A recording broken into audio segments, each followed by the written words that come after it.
tough to say what is the best allocation of time.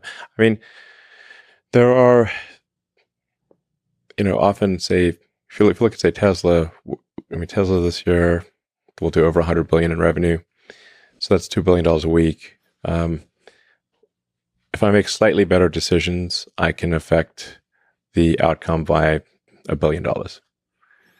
So then, I try to do the best decisions I can. And on balance, at least compared to the competition, pretty good decisions. But the marginal value of a better decision can easily be, in the course of an hour, $100 million.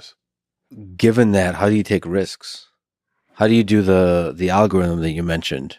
I mean, deleting, given that a small thing can be $1 billion. How do you decide to? Yeah.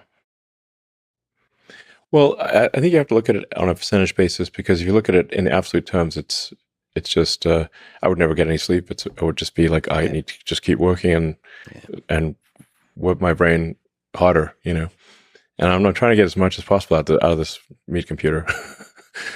So it's not. It's pretty hard because you can just work all the time, and at any given point, like I said, a slightly better decision could be $100 million impact for Tesla or SpaceX, for that matter. But it is wild when considering the marginal value of time can be $100 million an hour at times, or more.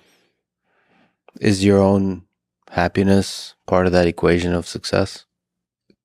It has to be to some degree. If I'm sad, if I'm depressed, I make worse decisions. So I can't have, like, if I have zero recreational time, then I make worse decisions. So I don't have a lot, but it's above zero.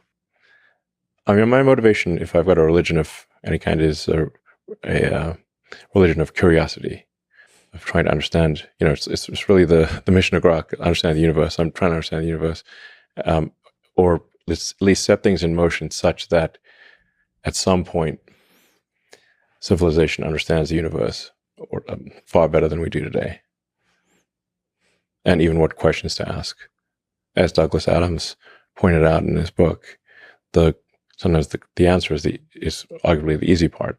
Trying to frame the question correctly is the hard part. Once you frame the question correctly, the answer is often easy. So I'm trying to set things in motion such that we are, at least at some point, able to understand the universe. So for SpaceX, the goal is to make life multiplanetary, which is, if you go to the Fermi paradox of where are the aliens, you've got these sort of great filters. Like, it's like, why have we not heard from the aliens? Now, a lot of people think there are aliens among us. I often claim to be one. Nobody believes me, but it did say alien registration card at one point on my immigration documents. So I've not seen any evidence of aliens. So it suggests that at least one of the explanations is that intelligent life is extremely rare. And again, if you look at the history of Earth, civilization has only been around for 1/1,000,000th of Earth's existence. So if aliens had visited here, say 100,000 years ago, they would be like, well, they don't even have writing, just hunter-gatherers, basically. So, so how long does a civilization last?